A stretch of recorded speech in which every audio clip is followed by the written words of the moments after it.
शुक्लाम्बरधरं विष्णुं शशिवर्णं चतुर्भुजं प्रसन्नवदनं ध्यायेत् सर्वविघ्नोपशान्तये। दीपाराधना। दीपत्वं ब्रह्मरूपोऽसि ज्योतिषां प्रभुरव्यः, सौभाग्यं देहि पुत्रांश्च सर्वान् कामाश्च देहि मे। स्त्रीलु स्वाहा बदलु नमः अनंడి। ओं केशवाय नमः, ओं नारायणाय नमः, ओं माधवाय नमः, ओं गोविन्दाय नमः, विष्णवे नमः, मधुसूदनाय नमः, त्रिविक्रमाय नमः, वामनाय नमः, श्रीधराय नमः, ऋषिकेशाय नमः, पद्मनाभाय नमः, दामोदराय नमः, संकर्षणाय नमः, वासुदेवाय नमः, प्रद्युम्नाय नमः, अनिरुद्धाय नमः, पुरुषोत्तमाय नमः, अधोक्षजाय नमः, नारसिंहाय नमः, अच्युताय नमः, जनार्दनाय नमः, उपेन्द्राय नमः, हरये नमः, श्रीकृष्णाय नमः। उत्तिष्ठन्तु भूतपिशाचाः एतभूमिभारका, एतेषमविरोधेन ब्रह्मकर्मसमारभे। प्राणायामम्। पूरकं कुम्भकं चैव रेचकं तदनन्तरं, प्राणायाममिदं प्रोक्तं सर्वदेववशङ्करम्। संकल्पमु। मम उपात्तसमस्तदुरितक्षय द्वारा श्री वाराहि देवता प्रीत्यर्थं, सर्वेषां गोत्रोद्भवानां जीवनां क्षेमस्थैर्यविजय अभय आयुरारोग्यैश्वर्याभिवृद्ध्यर्थं, धर्मार्थकाममोक्षचतुर्विध पुरुषार्थफलसिद्ध्यर्थं, धनधान्यसमृद्ध्यर्थं, इष्टकामार्थ्य सिद्ध्यर्थं, अस्मिन् देशे गोवधनिषेधार्थं, गोसंरक्षणार्थं, सकललोककल्याणार्थं, वेदसाम्प्रदायाभिवृद्ध्यर्थं, धनकनकवस्तुवाहनादिसमृद्ध्यर्थं, सर्वतोमुखाभिवृद्ध्यर्थं, महाकाली महालक्ष्मी महासरस्वती स्वरूपवाराहि देवताम् उद्दिश्य यावच्छक्ति ध्यान आवाहनादि षोडशोपचार पूज्यां करिष्ये। घंटानादं चेस्तु आगमार्थं तु देवानां, गमनार्थं तु राक्षसां, कुरु घंटारवं तत्र देवताह्वानलाञ्छनम्। कलशाराधना। कलशस्य मुखे विष्णुः, कण्ठे रुद्रः समाश्रितः, मूले तत्र स्थितो ब्रह्मा, मध्ये मातृगणाः स्मृताः, कुक्षौ तु सागराः सर्वे सप्तद्वीपा वसुन्धरा, ऋग्वेदोऽथ यजुर्वेद सामवेदो ह्यधर्वणः, अङ्गैश्च सहिताः सर्वे कलशाम्बुः समाश्रितः, गङ्गे च यमुने चैव गोदावरी सरस्वती, नर्मदा सिन्धु कावेरी जलेऽस्मिन् सन्निधिं कुरु। पूजाद्रव्याणि देवम् आत्मानं सम्प्रोक्ष्य। गणपतिपूजा। आदौ निर्विघ्न परिसमाप्त्यर्थं श्रीमहागणपतिपूज्यां करिष्ये। सुमुखैश्चैकदन्तश्च कपिलो गजकर्णकः, लम्बोदरश्च विकटो विघ्नराजो गणाधिपः, धूमकेतुर्गणाध्यक्ष फालचन्द्रो गजाननः, वक्रतुण्डशूर्पकर्णो हेरम्बस्कन्धपूर्वजः, षोडशैतानि नामानि यः पठेत् शृणुयादपि विद्यारम्भे विवाहे च प्रवेशे निर्गमे तथा पूजादि सर्वकारेषु विघ्नस्तन्य न जायते। శ్రీమహాగణపతిప్రసాదం శిరసా గృహామి. ఈ క్రింది ప్రాణప్రతిష్ఠ మొదటి రోజు మాత్రమే చేయాలి, మిగతా రోజుల్లో చేయకూడదు.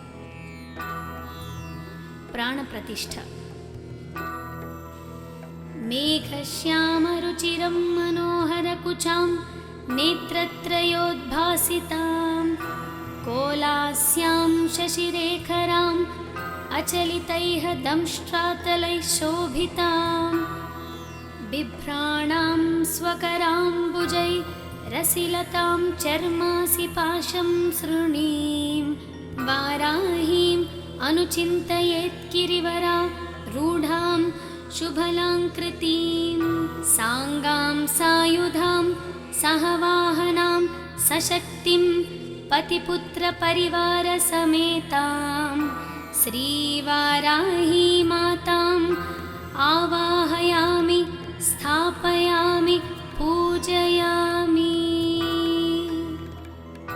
ప్రాణప్రతిష్ఠ ప్రక్రియ సమాప్తం. వారాహి షోడశోపచార పూజ. ధ్యానం. కృష్ణం వర్ణాం తు వారాహీం మహిషస్థానం మహోదరీం వరదాం దండినీం ఖడ్గం బిభత్రీం దక్షిణే కరే ఖేటపాత్రాభయాన్ వామే సుకరాస్య భుజామ్యహం. శ్రీవారాహి దైవ్య నమః ధ్యాయామి. ఆవాహనం. ఉగ్రరూపాం మహాదేవీం శత్రునాశనతత్పరాం త్రిశక్తిరూపిణీమంబాం వందేహం కార్యసిద్ధయే. శ్రీవారాహి దేవ్యై నమః ఆవాహయామి. ఆసనం. సూర్యాయుత నిభస్ఫూర్తే స్ఫురద్రత్నవిభూషితే రత్నసింహాసనమిదం దండానాథాం ప్రగృహ్యతాం. శ్రీవారాహి దైవ్యై నమః ఆసనం సమర్పయామి. పాద్యం. సురాసురమహామౌళి మాలా మాణిక్యకాంతిభిః విరాజిత పద్మద్వంద్వే పాద్యం దేవీ దదామ్యహం. శ్రీవారాహి దేవ్యై నమః పాదయోపాద్యం సమర్పయామి. అర్ఘ్యం. పుష్పచందన దుర్వాది సంయుతం జాహ్నవీజలం శంఖగర్భస్థితం శుద్ధం గృహత్యాం సమయేశ్వరీ. శ్రీవారాహి దేవ్యై నమః హస్తయోః అర్ఘ్యం సమర్పయామి. ఆచమనీయం.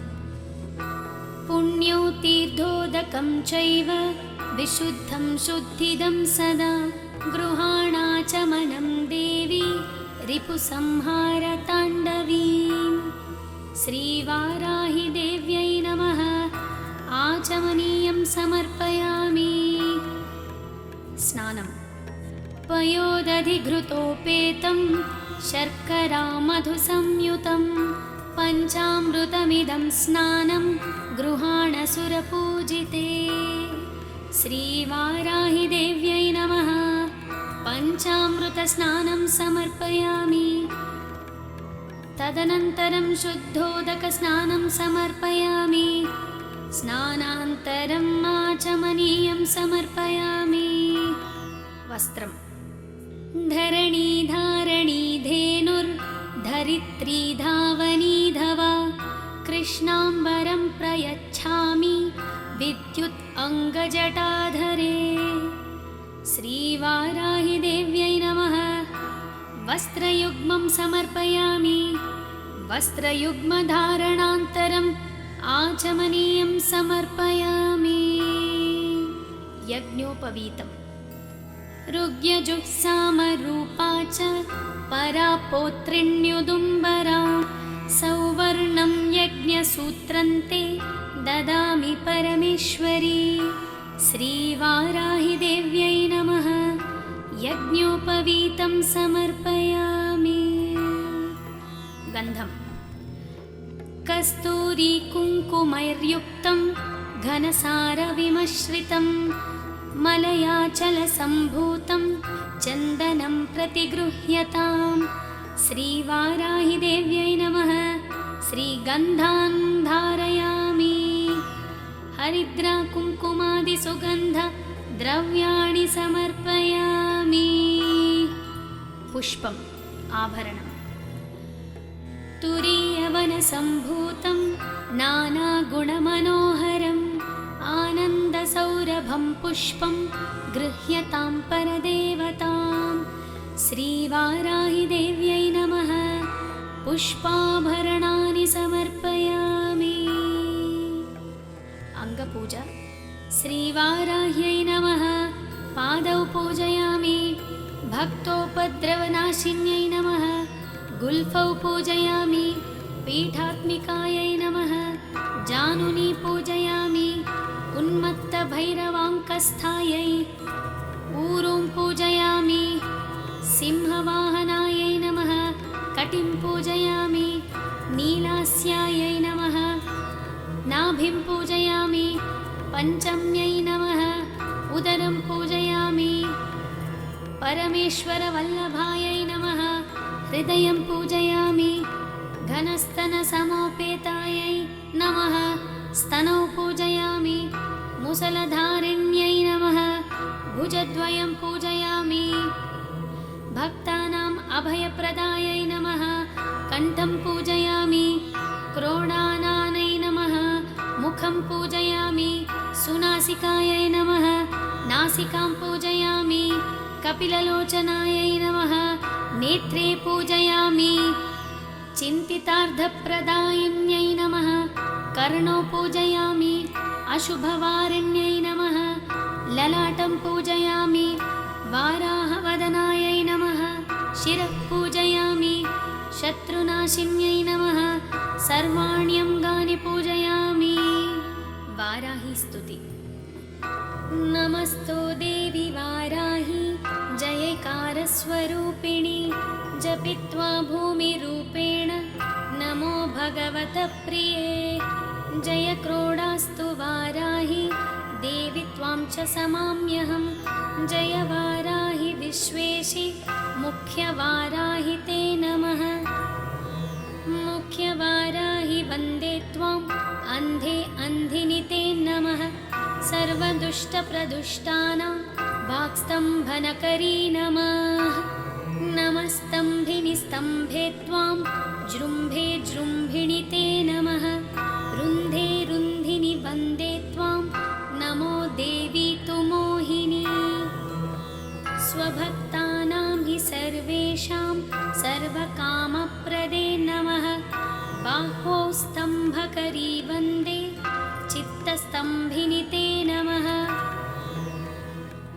चक्षुस्तम्भिनि त्वां मुख्य स्तम्भिनि ते नमो नमः जगत्स्तम्भिनि वन्दे त्वां जिह्वास्तम्भनकारिणी स्तम्भनं कुरु शत्रूणां कुरु मे शत्रुनाशनं शीघ्रं वश्यं च कुरते यज्ञे वाचात्मिके नमः ठः चतुष्टाय रूपे त्वां शरणं सर्वदा भजे हुमात्मिके फट् रूपेण जय आद्यानने शिवे देहि मे सकलान् कामान् वाराही जगदीश्वरी नमस्तुभ्यं नमस्तुभ्यं नमस्तुभ्यं नमो नमः अनुग्रहस्तुति किं दुष्करं त्वयि मनो विषयं गतायां किं दुर्लभं त्वयि विधा किं दुष्करं त्वयि मनो विषयं गतायां किं दुर्लभं त्वयि विधानुवदर्चितायां किं दुष्करं त्वयि सकृत् स्मृतिमागतायां किं दुर्जयं त्वयि कृतस्तुतिवादपुंसाम् धूपम् वनस्पत्युद्भवै दिव्यै नानागन्धैः सुसंयुतम् आग्रेयः सर्वदेवानां धूपोऽयं प्रतिगृह्यताम्। श्रीवाराहिदेव्यै नमः। धूपम् आघ्रापयामि। दीपं जगच्चक्षुस्वरूपं च प्राणरक्षणकारणं प्रदीपं शुद्धरूपं च गृहत्यां परमेश्वरी। श्रीवाराहिदेव्यै नमः। दीपं समर्पयामि। दीपं दर्शयामि। नैवेद्यं शर्करामधुसंयुक्तम् आज्यैदय्यधपूरितं गृहाण देवी नैवेद्यं भक्तोपद्रवनाशिनी। श्रीवाराहिदेव्यै नमः। नैवेद्यं समर्पयामि। ताम्बूलं पूगीफलैश्च कर्पूरैराग्नवल्लीदलैरुत्यं कर्पूरचूर्णसंयुक्तं ताम्बूलं प्रतिगृह्यताम्। श्रीवाराहिदेव्यै नमः। ताम्बूलं समर्पयामि। नीराजनं नीराजनं समानितं कर्पूरेण समन्वितं तुभ्यं दास्यम्यहं देवी गृहेण हलधारिणी। सन्ततश्रीरस्तु समस्तमङ्गलानि भवन्तु। नित्यश्रीरस्तु नित्यमङ्गलानि भवन्तु। श्रीवाराहिदेव्यै नमः। कर्पूरनीराजनं समर्पयामि। मंत्रपुष्पं नमस्कार। पंचमी दण्डनाथा च संकेता समयेश्वरी तथा समयसंकेता वाराही पौत्रिणी शिव। वार्ताळी च महासेना त्याज्ञा चक्रेश्वरी तथा अरिघ्रीभूमिरूपेण कुरु मे शत्रुनाशनम्। श्रीवाराहिदेव्यै नमः। सुवर्णदिव्यमन्त्रपुष्पं समर्पयामि। आत्मप्रदक्षिणनमस्कारान् समर्पयामि। छत्रचामरगीतनृत्य आन्दोलिका अश्वारोहण गजारोहण समस्तराजोपचारान् मनसा समर्पयामि। मन्त्रहीनं क्रियाहीनं भक्तिहीनं महेश्वरी यत्पूजितं मायादेवी परिपूर्णं तदस्तु ते। अनया यथाशक्ति पूजया च भगवती सर्वात्मिका श्रीवाराहिदेवता सुप्रसन्नः सुप्रीतो वरदो भवतु। स्वस्ति प्रजाभ्यः परिपालयन्तां न्यायेन मार्गेण महीं महिषा। गोब्राह्मणेभ्यः शुभमस्तु नित्यं। लोकाः समस्ता सुखिनो भवन्तु। ఆఖరి రోజు ఉద్వాసన చెబుతూ सहस्रपरमादेवी शतमूला शताङ्कुर सर्वगं हरतु मे पापं दुर्वा दुःस्वप्ननाशिनी। जय देवी नमस्तुभ्यं जय भक्तवरप्रदे जय शङ्कर वामाङ्गी मङ्गले सर्वमङ्गले। श्रीवाराहिदेव्यै नमः। यथास्थानम् उद्वासयामि पुनरागमनाय च।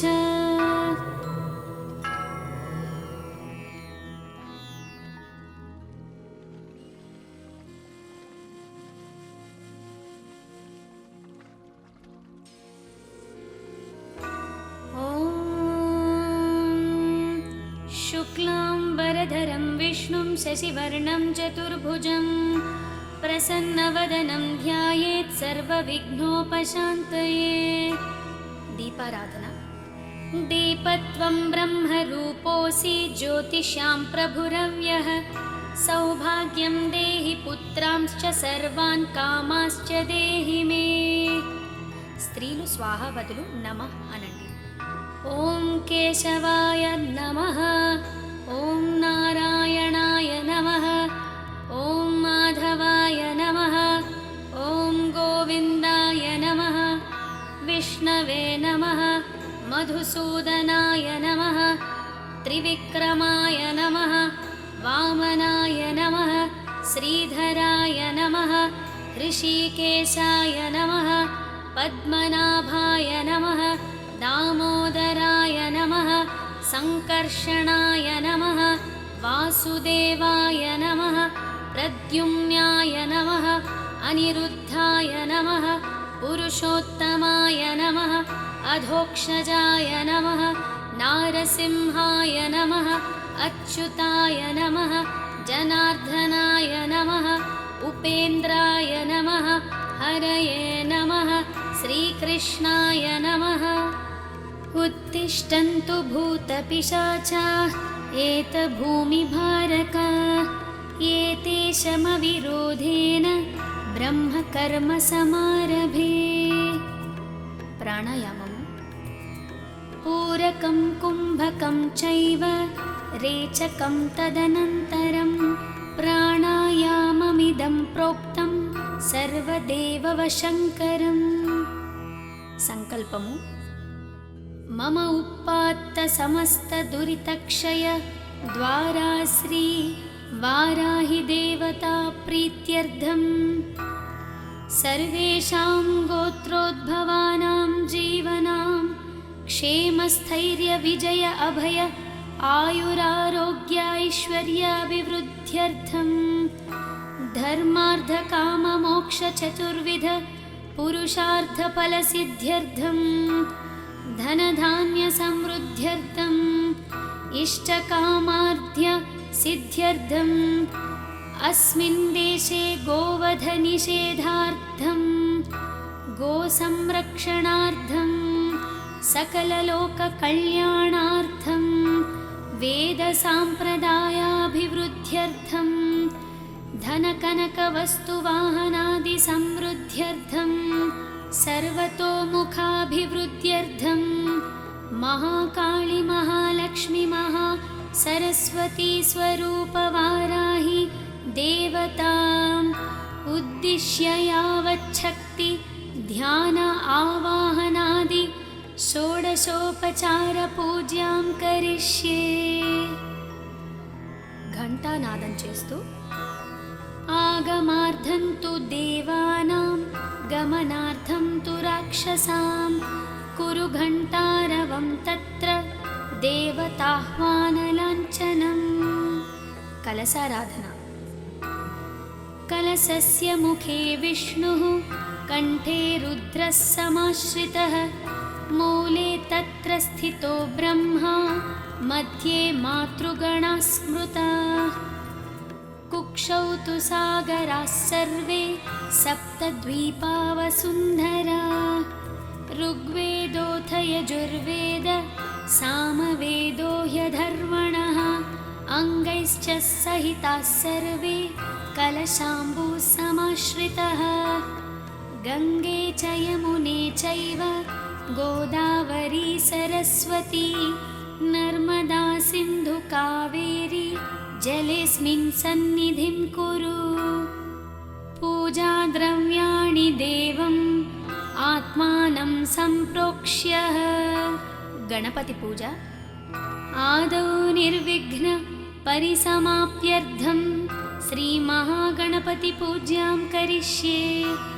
सुमुखैश्चैकदन्तश्च कपिलो गजकर्णकः लम्बोदरश्च विकटो विघ्नराजो गणाधिपः धूमकेतुर्गणाध्यक्ष फालचन्द्रो गजाननः वक्रतुण्डशूर्पकर्णो हेरम्बस्कन्धपूर्वजः षोडशैतानि नामानि यः पठेत् शृणुयादपि।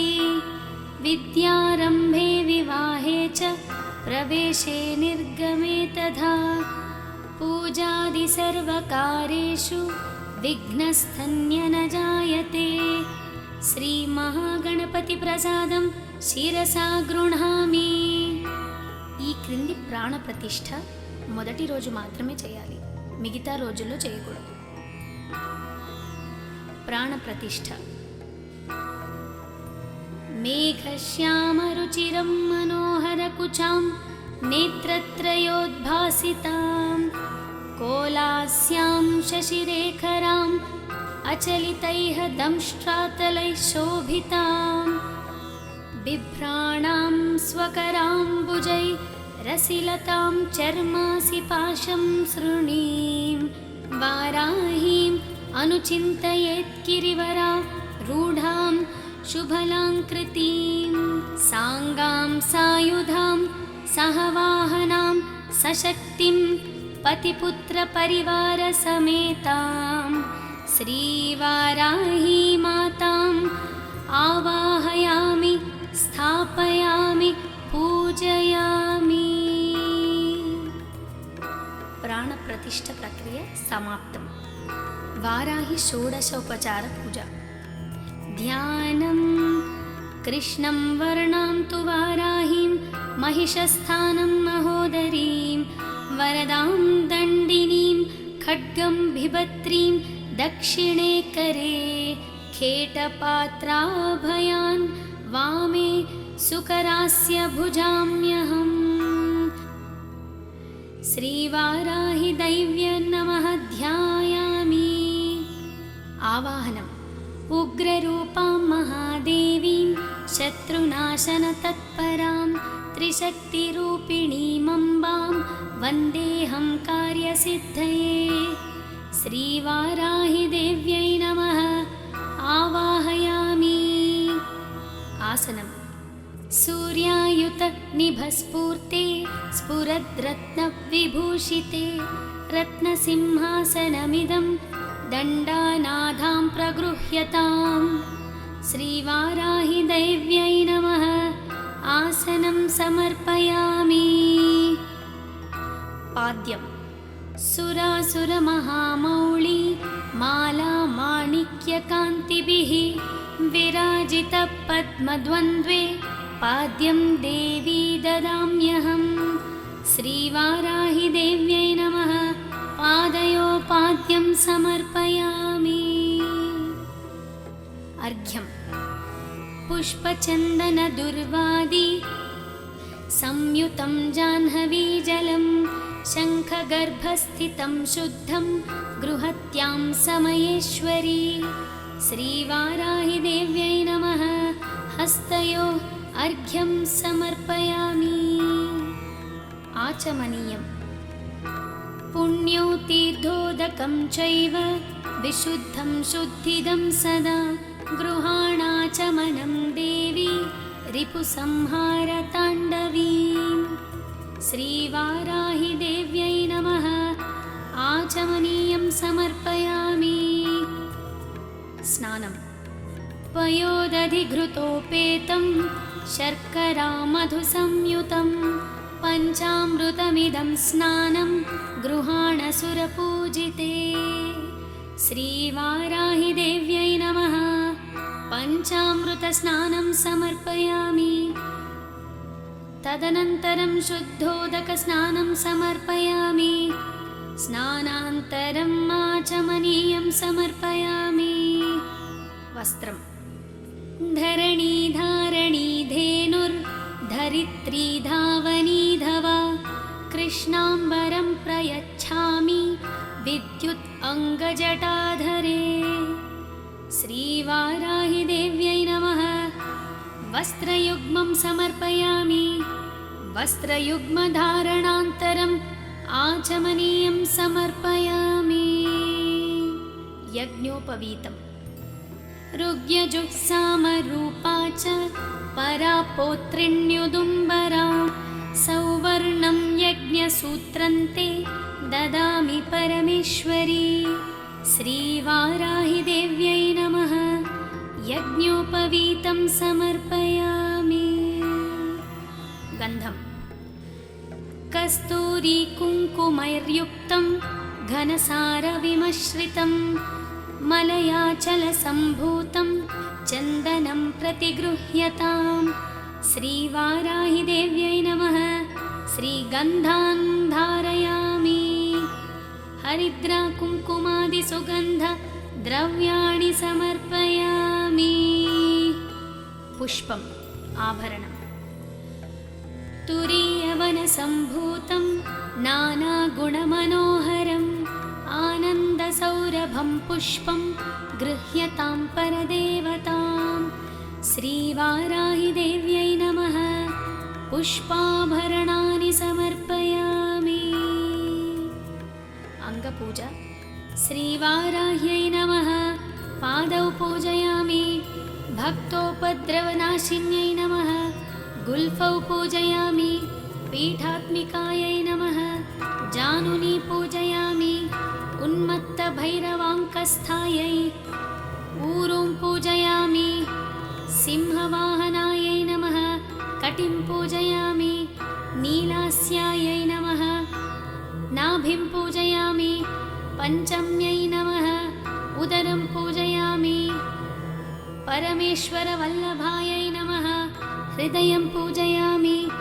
घनस्तनसमोपेतायै नमः। स्तनौ पूजयामि। मुसलधारिण्यै नमः। भुजद्वयं पूजयामि। भक्तानाम् अभयप्रदायै नमः। कण्ठं पूजयामि। क्रोडानानै नमः। मुखं पूजयामि। सुनासिकायै नमः। नासिकां पूजयामि। कपिललोचनायै नमः। नेत्रे पूजयामि। चिन्तितार्थप्रदायिन्यै नमः। कर्णौ पूजयामि। अशुभवारिण्यै नमः। ललाटं पूजयामि। वाराहवदनायै नमः। शिरः पूजयामि। शत्रुनाशिन्यै नमः। सर्वाण्यङ्गानि पूजयामि। वाराही स्तुति। नमस्तो देवी वाराही जयकारस्वरूपिणि जपित्वा भूमिरूपेण नमो भगवतप्रिये। जय क्रोडास्तु वाराही देवी त्वां च समाम्यहं। जय वाराही विश्वेशि मुख्यवाराहि ते नमः। मुख्यवाराहि वन्दे त्वाम् अन्धे अन्धिनि ते नमः। सर्वदुष्टप्रदुष्टानां वाक्स्तम्भनकरी नमः। नमस्तम्भिनि स्तम्भे त्वां जृम्भे जृम्भिणि ते नमः। रुन्धे रुन्धिनि वन्दे त्वां नमो देवी तु मोहिनी। स्वभक्तानां हि सर्वेषां सर्वकामप्रदे नमः। बाह्वौ स्तम्भकरी वन्दे चित्तस्तम्भिनि ते नमः। चक्षुस्तम्भिनि त्वां मुख्यस्तम्भिनि ते नमो नमः। जगत्स्तम्भिनि वन्दे त्वां जिह्वास्तम्भनकारिणी। स्तम्भनं कुरु शत्रूणां कुरु मे शत्रुनाशनं। शीघ्रं वश्यं च कुरते यज्ञे वाचात्मिके नमः। ठः चतुष्टाय रूपे त्वां शरणं सर्वदा भजे। हुमात्मिके फट् रूपेण जय आद्यानने शिवे। देहि मे सकलान् कामान् वाराही जगदीश्वरी। नमस्तुभ्यं नमस्तुभ्यं नमस्तुभ्यं नमो नमः। अनुग्रहस्तुति। किं दुष्करं त्वयि मनो विषयं गतायां। किं दुर्लभं त्वयि विधा। किं दुष्करं त्वयि मनो विषयं गतायां। किं दुर्लभं त्वयि विधानुवदर्चितायां। किं दुष्करं त्वयि सकृत् स्मृतिमागतायां। किं दुर्जयं त्वयि कृतस्तुतिवादपुंसाम्। धूपम्। वनस्पत्युद्भवै दिव्यै नानागन्धैः सुसंयुतम्। आग्रेयः सर्वदेवानां धूपोऽयं प्रतिगृह्यताम्। श्रीवाराहिदेव्यै नमः। धूपम् आघ्रापयामि। दीपम्। जगच्चक्षुस्वरूपं च प्राणरक्षणकारणं। प्रदीपं शुद्धरूपं च गृहत्यां परमेश्वरी। श्रीवाराहिदेव्यै नमः। दीपं समर्पयामि। दीपं दर्शनयामि। नैवेद्यम्। शर्करा मधुसंयुक्तम् आज्यैदय्यधपूरितं गृहाण देवी नैवेद्यं भक्तोपद्रवनाशिनी। श्रीवाराहि देव्यै नमः। नैवेद्यं समर्पयामि। ताम्बूलम् पूगीफलैश्च कर्पूरैराग्नवल्लीदलैरुत्यं कर्पूरचूर्णसंयुक्तं ताम्बूलं प्रतिगृह्यताम्। श्रीवाराहि देव्यै नमः। ताम्बूलं समर्पयामि। नीराजनम् नीराजनं समानितं कर्पूरेण समन्वितं तुभ्यं दास्यम्यहं देवी गृहेण हलधारिणी। सन्ततश्रीरस्तु समस्तमङ्गलानि भवन्तु। नित्यश्रीरस्तु नित्यमङ्गलानि भवन्तु। श्रीवाराहि देव्यै नमः। कर्पूरनीराजनं समर्पयामि। मन्त्रपुष्पं नमस्कार। पञ्चमी दण्डनाथा च संकेता समयेश्वरी तथा समयसंकेता वाराही पौत्रिणी शिव। वार्ताळी च महासेना त्याज्ञा चक्रेश्वरी तथा अरिघ्रीभूमिरूपेण कुरु मे शत्रुनाशनम्। श्रीवाराहि देव्यै नमः। सुवर्णदिव्यमन्त्रपुष्पं समर्पयामि। आत्मप्रदक्षिणनमस्कारान् समर्पयामि।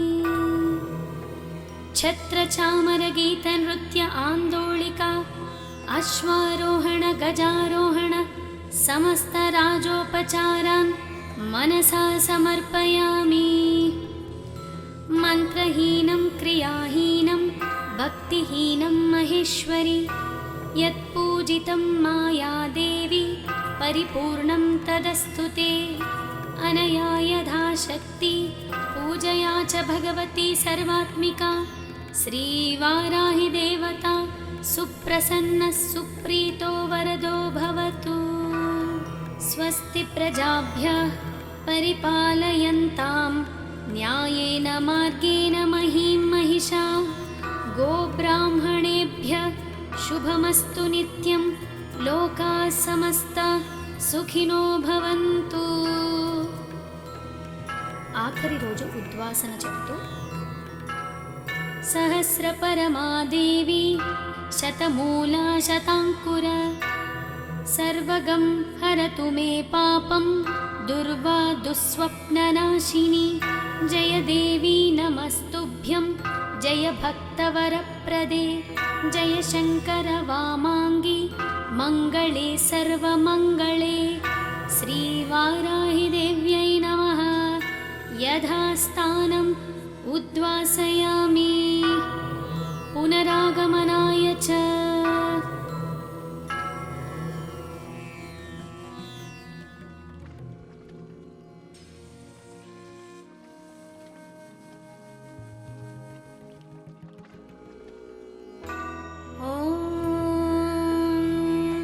शुक्लाम्बरधरं विष्णुं शशिवर्णं चतुर्भुजं प्रसन्नवदनं ध्यायेत् सर्वविघ्नोपशान्तये। दीपाराधना। दीपत्वं ब्रह्मरूपोऽसि ज्योतिषां प्रभुरव्यः। सौभाग्यं देहि पुत्रांश्च सर्वान् कामाश्च देहि मे। स्त्रीलु स्वाहा बदलु नमः अनंడి। ओं केशवाय नमः। ओं नारायणाय नमः। ओं माधवाय नमः। ओं गोविन्दाय नमः। विष्णवे नमः। मधुसूदनाय नमः। त्रिविक्रमाय नमः। वामनाय नमः। श्रीधराय नमः। ऋषिकेशाय नमः। पद्मनाभाय नमः। दामोदराय नमः। संकर्षणाय नमः। वासुदेवाय नमः। प्रद्युम्नाय नमः। अनिरुद्धाय नमः। पुरुषोत्तमाय नमः। अधोक्षजाय नमः। नारसिंहाय नमः। अच्युताय नमः। जनार्दनाय नमः। उपेन्द्राय नमः हरये नमः श्रीकृष्णाय नमः। उत्तिष्ठन्तु भूतपिशाचाः एतभूमिभारका एते शमविरोधेन ब्रह्मकर्मसमारभे। प्राणायामम् पूरकं कुम्भकं चैव रेचकं तदनन्तरं प्राणायाममिदं प्रोक्तं सर्वदेववशङ्करम्। संकल्पमु मम उत्पात्तसमस्तदुरितक्षय द्वारा श्री वाराहि देवता प्रीत्यर्थं सर्वेषां गोत्रोद्भवानां जीवनां क्षेमस्थैर्यविजय अभय आयुरारोग्यैश्वर्याभिवृद्ध्यर्थं धर्मार्थकाममोक्षचतुर्विध पुरुषार्थफलसिद्ध्यर्थं धनधान्यसमृद्ध्यर्थं इष्टकामार्थ्य सिद्ध्यर्थम् अस्मिन् देशे गोवधनिषेधार्थं गोसंरक्षणार्थं सकललोककल्याणार्थं वेदसाम्प्रदायाभिवृद्ध्यर्थं धनकनकवस्तुवाहनादिसमृद्ध्यर्थं सर्वतोमुखाभिवृद्ध्यर्थं महाकाली महालक्ष्मी सरस्वती स्वरूपवाराहि देवताम् उद्दिश्य यावच्छक्ति ध्यान आवाहनादि षोडशोपचार पूज्यां करिष्ये। घंटानादं चेस्तु आगमार्थं तु देवानां गमनार्थं तु राक्षसां कुरु घंटारवं तत्र देवताह्वानलाञ्छनम्। कलशाराधना कलशस्य मुखे विष्णुः कण्ठे रुद्रः समाश्रितः मूले तत्र स्थितो ब्रह्मा मध्ये मातृगणाः स्मृताः कुक्षौ तु सागराः सर्वे सप्तद्वीपा वसुन्धरा ऋग्वेदोऽथ यजुर्वेद सामवेदो ह्यधर्वणः अङ्गैश्च सहिताः सर्वे कलशाम्बुः समाश्रितः गङ्गे च यमुने चैव गोदावरी सरस्वती नर्मदा सिन्धु कावेरी जलेऽस्मिन् सन्निधिं कुरु।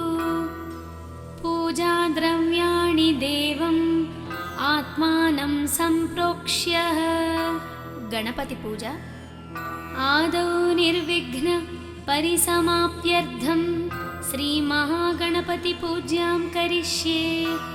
सुमुखैश्चैकदन्तश्च कपिलो गजकर्णकः लम्बोदरश्च विकटो विघ्नराजो गणाधिपः धूमकेतुर्गणाध्यक्ष फालचन्द्रो गजाननः वक्रतुण्डशूर्पकर्णो हेरम्बस्कन्धपूर्वजः षोडशैतानि नामानि यः पठेत् शृणुयादपि विद्यारम्भे विवाहे च प्रवेशे निर्गमे तथा पूजादिसर्वकार्येषु विघ्नस्तन्य न जायते। श्रीमहागणपतिप्रसादं శిరసా గృహామి. ఈ క్రింది ప్రాణ ప్రతిష్ఠ మొదటి రోజు మాత్రమే చేయాలి, మిగతా రోజుల్లో చేయకూడదు. ప్రాణ ప్రతిష్ఠ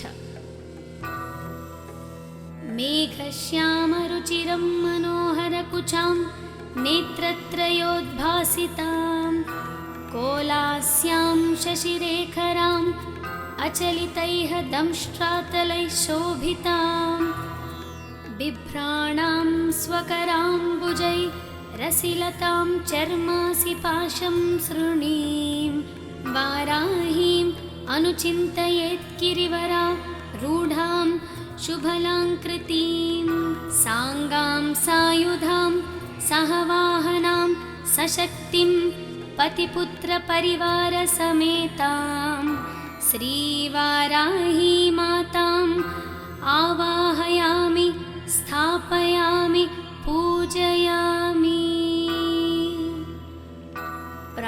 इष्टप्रक्रिया समाप्तं। वाराहि षोडशोपचारपूजा। ध्यानं कृष्णं वर्णां तु वाराहीं महिषस्थानं महोदरीं वरदां दण्डिनीं खड्गं बिभत्रीं दक्षिणे करे खेटपात्राभयान् वामे सुकरास्य भुजाम्यहम्। श्रीवाराहि दैव्य नमः ध्यायामि। आवाहनम् उग्ररूपां महादेवीं शत्रुनाशनतत्परां त्रिशक्तिरूपिणीमम्बां वन्देऽहं कार्यसिद्धये। श्रीवाराहि देव्यै नमः आवाहयामि। आसनम् सूर्यायुतनिभस्फूर्ते स्फुरद्रत्नविभूषिते रत्नसिंहासनमिदं दण्डानाथां प्रगृह्यताम्। श्रीवाराहि दैव्यै नमः आसनं समर्पयामि।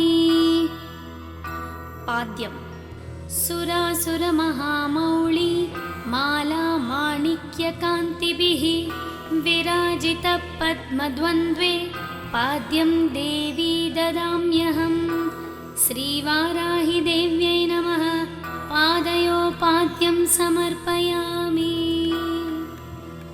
अर्घ्यम् पुष्पचन्दनदुर्वादी संयुतं जाह्नवीजलं शङ्खगर्भस्थितं शुद्धं गृहत्यां समयेश्वरी। श्रीवाराहि देव्यै नमः हस्तयोः अर्घ्यं समर्पयामि। आचमनीयम् पुण्यो तीर्थोदकं चैव विशुद्धं शुद्धिदं सदा गृहाणाचमनं देवी रिपुसंहारताण्डवीम्। श्रीवाराहि देव्यै नमः आचमनीयं समर्पयामि। स्नानम् पयोदधिघृतोपेतं शर्करामधुसंयुतं पञ्चामृतमिदं स्नानं गृहाणसुरपूजिते। श्रीवाराहि देव्यै नमः पञ्चामृतस्नानं समर्पयामि। तदनन्तरं शुद्धोदकस्नानं समर्पयामि। स्नानान्तरम् आचमनीयं समर्पयामि। वस्त्रम् धरणी धारणी धेनुर्धरित्री धावनी धवा कृष्णाम्बरं प्रयच्छामि विद्युत् अङ्गजटाधरे। श्रीवाराहि देव्यै नमः वस्त्रयुग्मं समर्पयामि। वस्त्रयुग्मधारणान्तरम् आचमनीयं समर्पयामि। यज्ञोपवीतम् ऋग्यजुःसामरूपा च परा पौत्रिण्युदुम्बरा सौवर्णं यज्ञसूत्रन्ते ददामि परमेश्वरी। श्रीवाराहि देव्यै नमः यज्ञोपवीतं समर्पयामि। गन्धम् कस्तूरी कुङ्कुमैर्युक्तं घनसारविमश्रितं मलयाचलसम्भूतं चन्दनं प्रतिगृह्यताम्। श्रीवाराहि देव्यै नमः श्रीगन्धान् धारयामि। हरिद्रा कुङ्कुमादिसुगन्ध द्रव्याणि समर्पयामि। पुष्पम् आभरणम् तुरीयवनसम्भूतं नानागुणमनोहरम् आनन्दसौरभं पुष्पं गृह्यतां परदेवताम्। श्रीवाराहि देव्यै नमः पुष्पाभरणानि समर्पयामि। अङ्गपूजा श्रीवाराह्यै नमः पादौ पूजयामि। भक्तोपद्रवनाशिन्यै नमः गुल्फौ पूजयामि। पीठात्मिकायै नमः जानुनी पूजयामि। उन्मत्तभैरवाङ्कस्थायै ऊरुं पूजयामि। सिंहवाहनायै नमः कटिं पूजयामि। नीलास्यायै नमः नाभिं पूजयामि। पञ्चम्यै नमः उदरं पूजयामि। परमेश्वरवल्लभायै नमः हृदयं पूजयामि। घनस्तनसमोपेतायै नमः स्तनौ पूजयामि। मुसलधारिण्यै नमः भुजद्वयं पूजयामि। भक्तानाम् अभयप्रदायै नमः कण्ठं पूजयामि। क्रोडानानै नमः मुखं पूजयामि। सुनासिकायै नमः नासिकां पूजयामि। कपिललोचनायै नमः नेत्रे पूजयामि। चिन्तितार्थप्रदायिन्यै नमः कर्णौ पूजयामि। अशुभवारिण्यै नमः ललाटं पूजयामि। वाराहवदनायै नमः शिरः पूजयामि। शत्रुनाशिन्यै नमः सर्वाण्यङ्गानि पूजयामि। वाराही स्तुति। नमस्तो देवी वाराही जयकारस्वरूपिणि। जपित्वा भूमिरूपेण नमो भगवतः प्रिये। जय क्रोडास्तु वाराही देवी त्वां च समाम्यहं। जय वाराही विश्वेशि मुख्यवाराही ते नमः। मुख्यवाराही वन्दे त्वाम् अन्धे अन्धिनि ते नमः। सर्वदुष्टप्रदुष्टानां वाक्स्तम्भनकरी नमः। नमस्तम्भिनि स्तम्भे त्वां जृम्भे जृम्भिणि ते नमः। रुन्धे रुन्धिनि वन्दे त्वां नमो देवी तु मोहिनी।